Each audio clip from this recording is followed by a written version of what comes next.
Detroit's 24-hour live video surveillance system was initially exposed on May 16th when Georgetown Law School's Center on Privacy and Technology published a study called America Under Watch: Face Surveillance in the United States. The report compared pilot facial recognition programs in Detroit and Chicago to similar systems operated in the southwest China city of Guiyang, where, quote, police are purportedly able to locate and identify anyone who shows their face in public in a matter of minutes, end of quote. The Georgetown Law Report explains that Detroit signed a contract for the Face Watch Plus real-time video surveillance software that operates not less than 100 concurrent video feeds. The Detroit Police Department's face recognition policy, which was approved by the Board of Commissioners and went into effect on July 1st, 2018, may connect the face recognition system to any interface that performs live video, including cameras, drone footage, and body-worn cameras. You're sitting over there just shaking your head, Katie. I mean, you can't even walk by an officer. You can't even walk by one without being possibly targeted and have your cover blown. And I mean, that's not just bad people. What if you're just a good person that doesn't want people to know you're there or who you are? You know, you can't.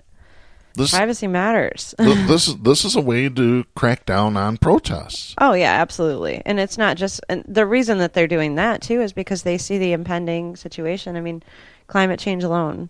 Mm-hmm. You know, eventually we're coming to a point where people are going to rise up. And they have already militarized our police to a point where when that happens, they are ready to hold us down fiercely. And when you look over at, you know, at what's happening in China, the story we're just talking about, and you consider the fact that it was Eric Prince himself who built a ton of these boarding schools and a bunch of the new concentration camps over there where they're trying to re-educate Muslims. Mm-hmm. But what they're actually doing is, you know, stealing their children and torturing them, committing a complete genocide, basically. And then you think about the fact that that man happens to reside, I don't know, within like 30 minutes of us. Mm-hmm. The same man who's helping to orchestrate everything that's happening there. And not only can it happen here, and is it already started to happen here, but if it completely, or when it completely takes over, what control or what options are we going to have when that's what we're up against? Mm-hmm. The city contract with DataWorks Plus also includes a mobile app that Detroit police officers may use to run facial recognition searches on the city's 500,000 mugshots. The system also provides access to Michigan's statewide network of agency photos, or SNAP, a database that includes driver's license photographs.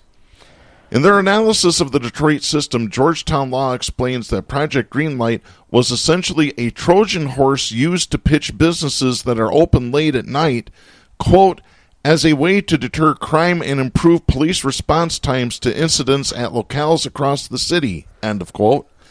However, by April 2019, the number of Greenlight partners had been expanded to many other locations, including churches, schools, and support centers that, quote, reveal deeply personal information about religious, political, or social views or activities, end of quote, of people in a non-criminal organization or lawful event. Like we said, they're putting them up. When's a church ever been broken into at night? Yeah, it happens, but not very often. A school? Not very often. It has to be for surveillance and to put the thumb down on protests. It just is. Yeah, and to be able to collect that data later. You know, if you decide to target somebody by their religion, it surely helps to know if they're visiting a temple or a mosque or a church or, you know, whatever else might be participating in this program. Mm-hmm. It was Georgetown Law that brought to light efforts by the Detroit city officials to obscure the facial recognition aspects of the Project Greenlight program. The study points out that neither the application to participate nor the agreement signed by private business partners within the city mention the use of real-time face surveillance.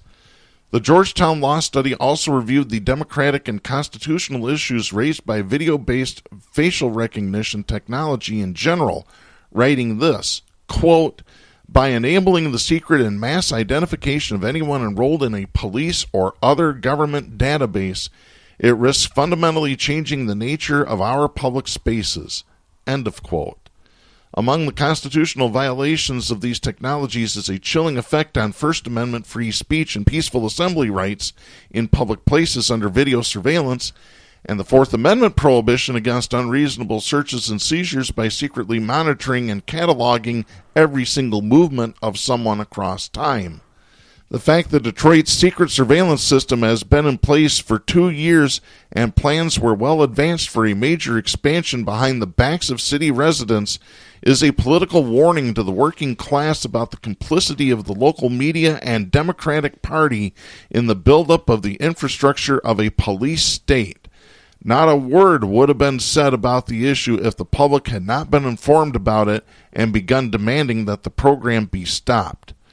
For example, Police Commissioner from the 5th District, Willie E. Burton, who is an up-and-coming figure of Detroit Democratic Party politics with connections to presidential candidate Bernie Sanders, is just now calling for public hearings and a referendum on the facial recognition system following his enthusiastic endorsement of Project Greenlight over the past 2 years.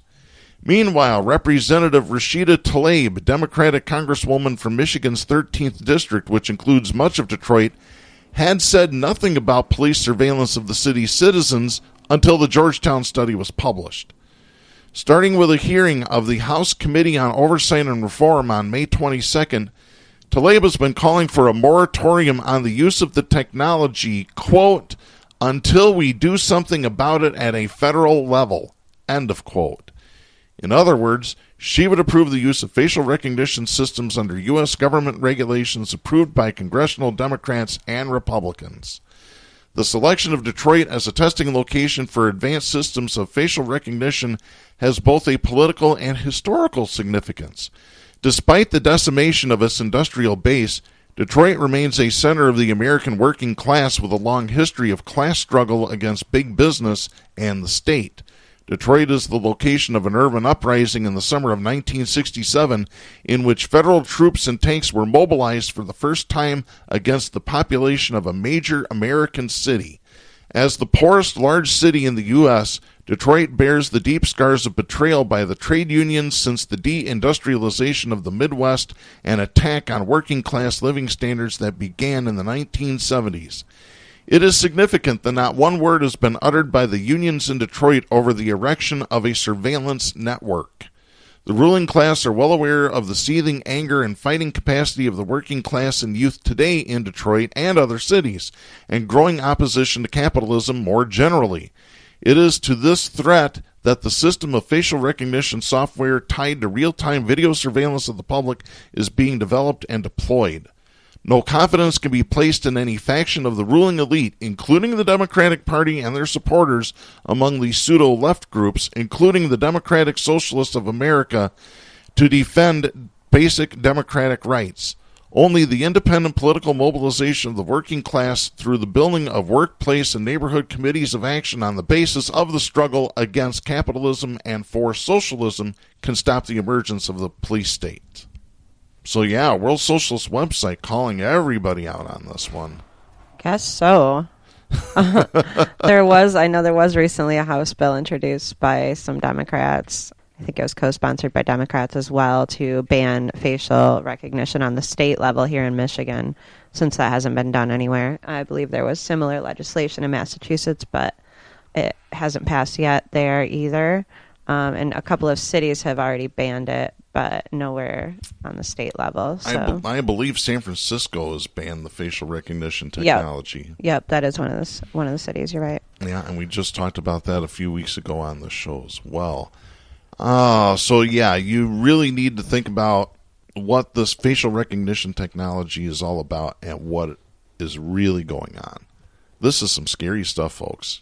Absolutely horrifying. And it can't be great for businesses either. I mean, as much as businesses might want to come out about being tough on crime, they'll take a criminal's money, you know. And so if you got somebody who's, even if they're not criminals, just don't want to be on camera, so they're not leaving their house anymore, it's going to affect business and the economy. Mm-hmm. Oh boy, we've just got some breaking news here, which kind of ties into our next story. We want to talk about Jeffrey Epstein, and this is somebody we've talked about several years ago on this show. we were talking about Jeffrey Epstein and the Lolita Express, and among some of the people who have ridden on Jeffrey Epstein's plane include former President Bill Clinton, current President Donald Trump, and others. I believe Kevin Spacey was also a participant, or at least somebody who flew on one of these planes. But originally, Epstein took a plea deal that was given to him by then U.S. Attorney Alex Acosta, who is the labor secretary under Trump. But we just received this within the last few minutes of recording. This is from CNN. Labor Secretary Alex Acosta's resignation comes amid renewed fury over his handling of a plea deal with millionaire Jeffrey Epstein. In November, the Miami Herald reported that when Acosta was a U.S. attorney in Florida, he gave Epstein the deal of a lifetime. In a sweeping review of the politically connected billionaire's case, the Miami Herald explained how Acosta had made an agreement with Epstein to avoid major repercussions for the hedge fund manager, even though a federal investigation had identified 36 underage victims. The report said Acosta had brokered a deal with one of Epstein's attorneys where he pleaded in 2008 to state prostitution charges, ultimately serving only 13 months and avoiding a federal trial. He also registered as a sex offender and paid restitution to the victims identified by the FBI. The agreement, the Herald said, essentially shut down an ongoing FBI probe and further granted immunity to any potential co-conspirators in the case. So, yeah, just within the last few minutes as we record on Friday, July 12th, Donald Trump on the South Lawn announced that Labor Secretary Alex Acosta has resigned. Apparently, the president is heading to Wisconsin. I don't know why. He did say that Acosta's resignation is effective 1 week from today. So, again, breaking news as we record here. Labor Secretary Alex Acosta is out, resigning as Labor Secretary in light of some of the charges that have been laid against him for giving Epstein a sweetheart plea deal in his case back in 2008. And the reason Epstein's back in the news, we have this. This is by Cox Media Group. 66-year-old billionaire Jeffrey Epstein has been arrested on charges of sex trafficking of minors in New York and Florida between 2002 and 2005. The Daily Beast first reported the news Saturday evening and said that Epstein will appear in court in New York Monday, which he did. In 2007 and 2008, Epstein avoided charges after he was accused of paying underage girls for sexual massages in Florida, that according to the New York Times.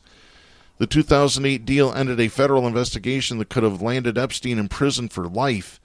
Instead, he was allowed to plead guilty to lesser state charges, and we already mentioned that. Epstein is a wealthy hedge fund manager who once courted his friends former President Bill Clinton, Great Britain's Prince Andrew, and Donald Trump himself, who was a neighbor in Palm Beach at the time. Epstein has maintained a home in New York City, a ranch in New Mexico, and a private Caribbean island. And again, that's something we've talked about before on this show, was that he was allegedly flying these girls to this private island where him and his buddies would rape these underage girls. Yeah, him and his buddies, like Bill Clinton and Donald Trump and what's his name? Kevin Spacey was one of them. Andrew, Prince Andrew. Of Wales.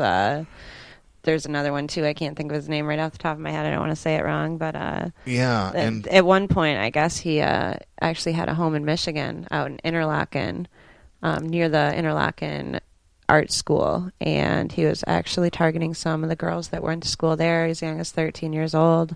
There was a flight log showing that he was in Traverse City for 5 days in 1998, it looks like. And they're thinking between 98 and 2000 is around the time that he was donating to this art school and actually had them build a cabin in his name where the campers would stay. And part of the deal was that he could stay out there for 2 weeks every year. They're saying he only took advantage of that 1 year, but it was actually one of the cabin he had built with his donation and his name on it was very close to the junior girls' cabin. So I'm sure that wasn't a coincidence. But the school has released statements basically saying that, he never had access to their students and this and that, although some parents have been coming out since 2011 and saying differently. Oh, that just it makes my skin crawl just thinking that this guy had a home up in Interlochen and was approaching these girls allegedly.